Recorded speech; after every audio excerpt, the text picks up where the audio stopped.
You're listening to the Failed Musician Podcast, hosted by me, 444. Welcome to the Failed Musicians Podcast.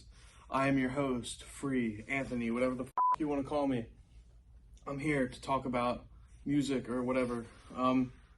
So today I had a friend, a very good friend, asking about he's an amazing guitar player, and he asked, how do I get good with soloing and stuff like that? And I heard some of his solos, and I'm like, dude, you're already there pretty much. So what I did was I just got heavy into instrumental music.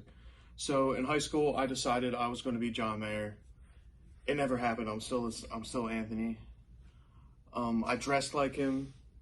I got his haircut. I brought my picture to the haircut person on many occasions. I would say, hey, look, could you make me look like this guy? I want to flip on the top of my head. Maybe I could catch some of his sweet vibes coming in, some of that guitar skill landing right on the flip. So I took guitar super seriously. I kind of shut myself off from the world. I didn't really hang out with people. I was just like, I'm going to play guitar. I'm dedicating my life to this. And I got decent, from doing that all the time, from practicing 6 to 8 hours a day, just going hardcore. Now, do I do that now? No, not whatsoever. I don't practice guitar at all. In fact, I have stagnated, and I need to get back to practicing again. So there needs to be a balance between what you do, between the official practice where you're looking at scales and stuff like that, and just improvising over stuff. So yeah, like I said, I've stagnated. I need to get back to official practice, which I went so hardcore with the official practice. I felt like I couldn't go back to it. I just burn out totally, which is stupid because all the great musicians, I think they are aware and find that balance, and they know what to do to keep themselves from burning out. I'm obviously not the best guitarist at all. I barely know scales, it's embarrassing. But even with the pentatonic, you can do a lot of stuff. With the one minor pentatonic, you can do tons of stuff. And yeah, that's what I did. And so you listen to records. The big breakthroughs for me, I've probably only learned a couple solos, note for note. That's where you really learn, especially if you're learning by ear. There's some kind of program or app where you can slow them down. You can import the song into it and then slow the solo down and listen. But now with YouTube, I wasn't smart enough to utilize YouTube. I obviously used it a lot, but now you can really learn so much incredible guitar stuff on there that seems impossible otherwise.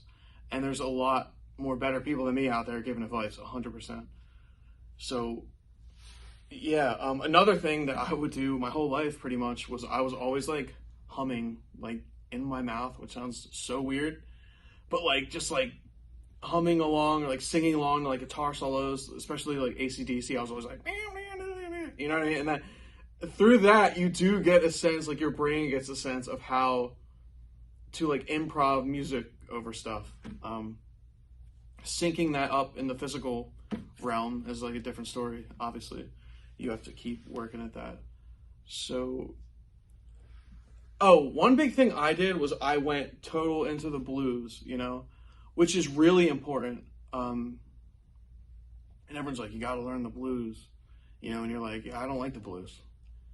It sounds goofy to say it's not necessarily about the music, because for me, what I found is there is a very raw, visceral element, a savagery to the blues in the execution of the playing and how you hit notes.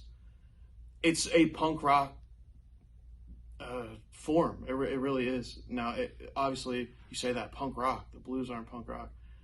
It's how you can do anything. If you watch someone like Buddy Guy do a guitar solo, he's just like a mad genius, and he's hitting it. He's violent. He's pouring everything into it, you know. And not every genre of music can handle that. I don't think. I don't know, but yeah, that's a huge thing. So it's like the energy perspective of blues guitar soloing is really important, because you can play that stuff over any kind of music, you know, that kind of style. You really can. That's what I do. You know, I read this book a while ago. I believe it's called The Art of Guitar or Art of Soloing or something. There's also like an Art of Mixing book. I'm probably saying it wrong, but if you look into that, these books are really, the Zen of recording, I think, the Zen of mixing, maybe, and then the Zen of guitar, I think it's called. And I was saying the same thing. It's like you gotta hit it with like your life force. Like you have to play with your whole body. You know, like Joe Strummer from the Clash, I believe, he would only play all 6 strings at a time. That's what they said in documentaries. I don't know if that's true. Whether that required muting strings or but it was like a savage physical attack. Stevie Ray Vaughan, who I don't know why I'm not bringing up, is the epitome of this. People can play circles around Stevie Ray Vaughan, different scales, different things, fancy things. Stevie Ray Vaughan will annihilate you with one scale. He'll destroy you. You will suffer damage, and he's a brute force. He's brutal, but it is beautiful. And that savagery, it just opens up a whole new world of sound. And that's all he listened to was the blues. So like now, like, do I listen to the blues? Honestly, no, I don't really. I find myself listening to, I don't even know, but not the blues. When I listen to it, I get extremely nostalgic and remember, wow, I love this. It was extremely important to me, you know? And a lot of it's great, you know? I need to get back into it. But to see what guitar players can do over like a stock chord progression is amazing. And that's something to really be admired, that, you know, I'm not the greatest at, but it's super conventional, like the background, like the 1-4-5 progression thing. So if you can play unconventionally over that, that's great. If you can play unconventionally with your soul and make it honest, that's what you want. And you want to do that over everything. Do I do that? No. Do I dial it in sometimes? Maybe. Not on purpose. But with someone like Stevie Ray Vaughan, I remember his brother, I believe, said in an interview, Jimmy Vaughan, that like Stevie could just go immediately to that sweet spot, like that place of soul. He could just instantly transform into it. He didn't have to find his way into it. He could just do that. And I'm sure that came from, I'm sure he did a lot of like, what I say, official practice. If I break it up into 2 categories, you have official practice and you have unofficial practice. That's you like messing around. I think he did a lot of unofficial practice. Like I believe he would play along to records. I think that's how most people used to learn, right? You'd slow the record down. But there was like a symbiosis between him and the instrument, and that's what happens when you do the unofficial practice. But even he said that he wished he knew more scales for as much as he played. I feel the same exact way. I'm nowhere near Stevie Ray Vaughan, but 100%. I feel the same exact way. I don't know scales. If you give me like chord names, I can't do it. I learned it before. Now it's just like I have no idea. I can't recall any of it, which is bad. Which I need to go back and really study to expand my palette. You know, you start to play the same stuff. You start tapping at the end of songs. That's what I'm doing now. I start tapping. I do a little AC/DC and then I tap. You know, there's nothing special about it. You know, but you have to like put your heart and soul into it. If you do that, it doesn't really matter what you play. I mean, if if you are emoting, not emojis, but emoting, like emotion, like feeling through your playing, that's super important. That's everything. And you can do that with brute force, even if you suck. I mean, that's what punk rock is based on, right? You know, it's just to express yourself, regardless of your physical limitations on an instrument or musical knowledge, you know. So when I was younger, I felt like I was on a quest, like, for this music stuff.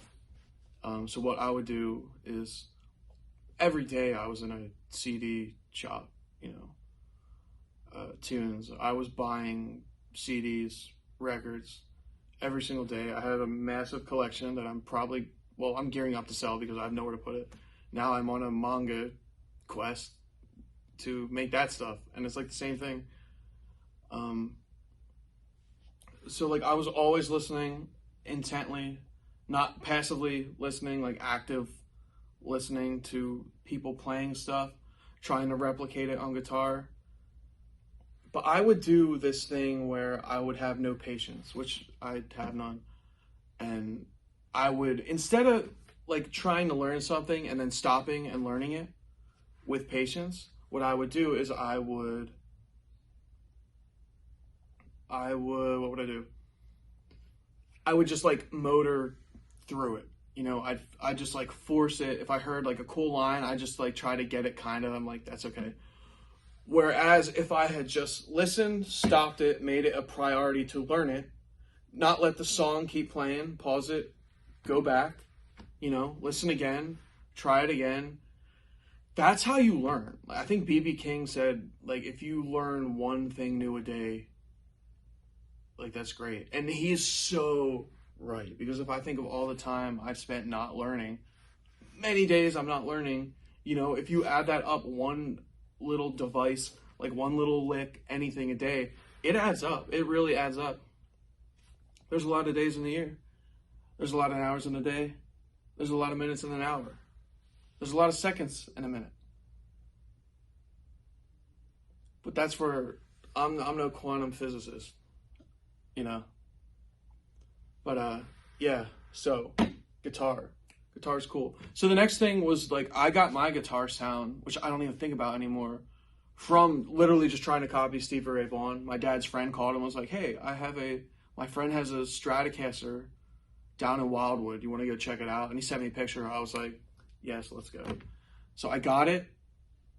It smelled like maple syrup, and I played, and I was like, "This is incredible." I had my uncle put Texas Special pickups into it. My uncle, I believe, is one. I believe he's the greatest guitar player I've ever seen, 100%. I'll probably make a compilation of his stuff one day and just post it on my channel. He passed away, but he's the greatest in my eyes, like 100%. He's unbelievably awesome. I'm nowhere near him. He was real into like Steve Moore, I think his name was. Yeah. Like the Steve Howe, Steve Hackett, lots of Steves. But Jeff Beck, he was a huge Jeff Beck fan. He was super big on official practice, which he still did. You know, you need to do that all the time. If you want to be like a great guitar player, which I'm not, I know great guitar players, you never stop the quest to practice. You know, I kind of changed my mission. A lot of people are trying to be the best guitar player, which is amazing. It's a great quest, you know, not to use that word too much, but I went more towards recording, and I was like, you know what, I gotta chill out with the practicing because I want to make music. I'm at a point where I feel like I need to use all the practice time that I have saved up and channel that into like creative energy. So here's the next part, which is important too. Your whole life should be this balance. You're always on a balance. Official practice, unofficial practice. You're on the balance. What you need to do is there is so much power. Now, don't just hear this next part and use it as a cop-out, because it is also wrong, but there is so much power in the forgetting the official practice information, in forgetting your reflexes, not reflux, that's why I keep going like every 5 seconds because I have reflux, like that.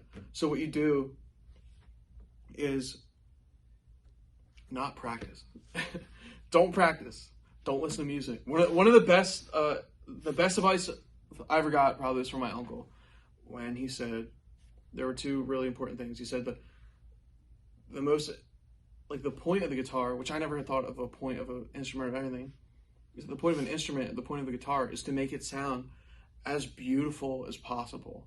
And I'm like, wow, that is such a simple and unique way to look at it.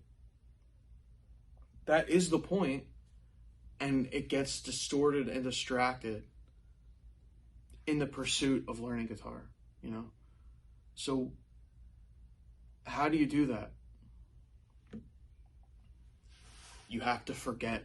You can't just play scales. You can't just play what you know. You have to feel, not just feel, but like with your soul. Like, you have to think with your soul and feel with your soul the instrument. That's the only way you're gonna make new sounds, new colors, you know, because you are a painter. You know, a guitar is a paintbrush. Music is the canvas, you know, for soloing. It's also the whole backdrop, you know. It's not just like, I don't know, whatever, you know what I mean? But there's a lot to be said in the forgetting, because you have to attack it physically and spiritually, not just technically. I find, if you're making metal, you gotta be technical. You know, your fingers aren't gonna fly if you get chubby like me, and like you don't hold form. You know what I mean? Like, obviously you have to be super technical for like prog music, but I'm not necessarily talking about that. You know, I'm talking about rock, indie rock, pop music, you know. In order to make new sounds and stuff, you need to be unique, and you need to use your own voice. You can't just steal other people's voices, which I do all the time. I steal all the time. I'm just not 100% stealing, but like, even in songwriting, I call these things devices, which I don't call them that. That's what they are. Or if it's like a certain technique someone uses in a song, or like a fade out, like a song will fade out, I consider that a device. So I'll fade out one of my songs.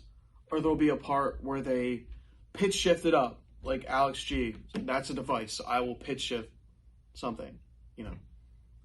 I'll do all kinds of stuff like that. But for guitar, back to guitar, the forgetting is super important until you stagnate.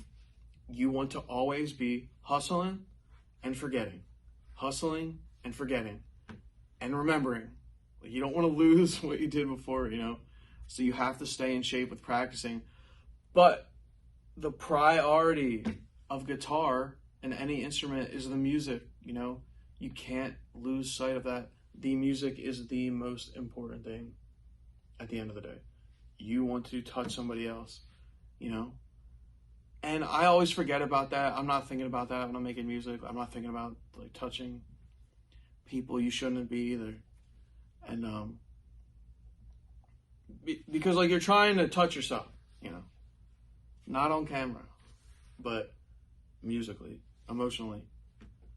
And just think of what other music does for you. You know, your music, even if it doesn't do it for you, it can potentially do that for someone else. And that is super important. That is like musicians are like, what's my purpose? It's like, you could have moved somebody once, and that was your purpose as a musician. I could have completed my purpose as a musician. I have no idea, because at the end of the day, we're here to serve each other, you know, like to help out each other. That's the point of music, right? To like heal, to I don't know, glorify God, you know, make people laugh. You know, it's a bunch of different uses for it, but it's a beautiful gift that, you know, we shouldn't take for granted, and you should really put everything into it. Which that's why when I find myself stagnating, it's like I know I'm not at my max capacity. I'm not in my full potential or anywhere near it, because I just haven't made guitar as much as a priority as I used to. Because I got to a point where I didn't feel too limited. I could do what I wanted to do. I wasn't really trying to shred over stuff, you know, like stuff like that. So I was happy with that. But then I got too content, you know. And it's like, okay, well, I need to learn more, because I heard a guitar player the other day live, and I was blown away. It was a local musician. I was like, what? Like, I was just not expecting it whatsoever. And I'm like, okay, yeah, I got to get back to practicing. Make music the main priority. That's what I mean by forgetting. It is, like, when I'm recording, I'm not thinking about my pickups. I'm not thinking about my strings. I'm not going to, like, try out 12 different electric guitars to see what tone I like the most. Because no one gives a shit, dude. Nobody cares. Like, honestly, like, the average listener does not care. It's good when guitar players powwow around how much money they got to, you know, upgrade their knobs, you know, with the little knobs on the guitars, honk honk, you know, or like, no, you need different pedals or you need different cables. It's all fun and nice, but don't forget music is the main objective. And you can usually make something beautiful with what you have, you know. I believe you have what you have for a reason. Like, I know you don't always. Like, you'll start with, like, a Kmart guitar that sounds like butt. But some people, like I said, Alex G again, what's he use? A Lion guitar or something? Tiger guitar? I have no idea. But it's a cheap guitar, electric guitar. I don't think he uses it anymore. Made some incredible, super unique songs with that. Not some, hundreds, you know. So, like, you never know, you know. Don't be afraid to be different. Be unconventional. Be yourself. You know, you don't have to follow anybody. All you have to do is follow the music, you know. So yeah, guitar playing isn't easy. You know, like I said, I shut myself off from the world to do it. And not to be like dramatic, like I went and hid. You know, I kind of did. You know, I was doing guitar lessons with Dave DeLizza, who's the man. And he would give me lessons about the caged chord theory and different soloing patterns, which I used to practice all the time. Do I remember them? Not all of them, but a lot of them, you know. And that's important. Get a teacher. Don't think you are above a teacher. It is just stupid. I mean, think of how much of an advantage it is that you go to help from somebody who's done it twice as long as you, who's played twice as long as you. They can literally just pass you down nuggets of information over and over again. That was like Dave DeLizza. The most I learned from Dave was like different kinds of music, conversations about music, conversations about guitar that you're not going to get from a Mel Bay music book, you know. Now, not to knock Mel Bay. On the other hand, my uncle used the Mel Bay books and was a genius guitar player, you know, from that structured, organized background, and became a master guitar player, I believe. I'm nowhere near that. So it's like I said, it's that balance. But, yeah. So what you need to do is you need to get records you like, start making playlists of guitar you like, solos you like, copy them, learn them note for note, listen to them, internalize them, slow down. If you hear one little thing you like, one little guitar lick, one little move you like, steal it, take it. You don't have to learn the whole guitar. You don't have to learn the whole song. You don't have to learn the whole solo, you know? You do one little part at a time. It's but But you want to always make progress, which I said I didn't. I would always try to rush through stuff or not properly. You need discipline. You need to be able to discipline yourself, listen to something, take it in, and then apply it. And if you keep doing that, you know, your stockpile of devices and guitar moves will build up insanely, you know. Recently, I say I haven't been practicing guitar, but I've been recording so much lately, hours daily, you know, and I'll do a bunch of solos daily too, and that's practicing guitar. Like, I've gotten to a point where, not all my solos at all, but most of the time, well, I am pretty much doing like one take on like all my solos, like one or two, boom, you know, but you learn what to hit by doing it a lot. You know what to play. You can feel what the music calls for. Because, like, I remember U2 would always say that music is, like, on the other side. And you have to feel like you're pretty much, it's like a big rock, which is silence, and you're chiseling away with sound at the silence and just pulling the songs out. So I believe each guitar solo, everything, is in the song already. And that's what you're doing. You're kind of playing what's already there, what it calls for. And the more you do that, the more you can pick up on it, you know. You know what's appropriate and what's meant for that part. I wasn't always like that at all. It is really easy to just like do it, keep doing takes and takes and takes. But just soloing, go on YouTube. This is like the most important thing for the unofficial practice. Go on YouTube, find backing tracks, and just solo over them, okay? Learn, find a backing track, apply it. Learn something, find a backing track, apply it. And you want to apply stuff until it's natural. It feels natural, it's comfortable, you know. Read interviews with guitar players. I always thought like John Mayer was just gonna give me like the secret. I'd read all his interviews, I'm like, there's some secret he's not saying about why he's so good. It's like, no, his secret was that he spent most of his life in his bedroom playing guitar, you know. Just going at it hardcore with everything he had, you know. Life or death, you know. That's what you got to do. You have to approach it that seriously, and you will get good 100%. You just have to do it. I think anyone can do it as long as you got fingers. You 100% can play guitar. You know, people even do it without hands. Not trying even to be funny. There's a dude that plays with his feet. It's incredible. Yeah, you can do it.